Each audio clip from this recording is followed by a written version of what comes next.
Soruşurlar ki, qonşuların haqqı nədir? Qonşuların haqqı odur ki, sən onlar ac olduğu halda sənə tox yatmaq halal deyil.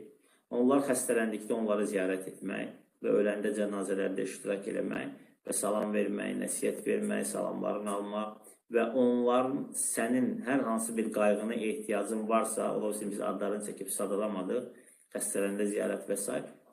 onları yerinə yetirməklə mükəlləfsən, vacibdir. Qonşu haqları çox böyük məsələdir.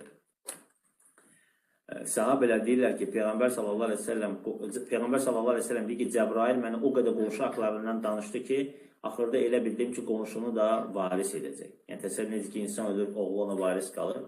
Elə bildik ki, qonşusa artıq qonşusuna varis qalır. Yəni o qədər İslam dinində qonşu haqları önəmlidir. Həmçinin qonşu haqlarından odur ki, qonşunun namusunu qorumaq. Peyğəmbər sallallahu əleyhi və səlləm buyurur ki, əgər bir qonşusunun onun qadınlarını, yəni onun anasına, qızına, zövcəsinə, bacısına zina etməsindən əmin deyilsə, o insan cənnətə girməz. Yəni təsəvvür ki, bir kişi dırnaq arasında, qonşusu onun şərrindən əmin deyil. Aydındır?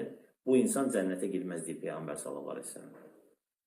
Həmçində onun malın qorumalıdır, namusu ilə yanaşı, həmçində malın qorumalıdır.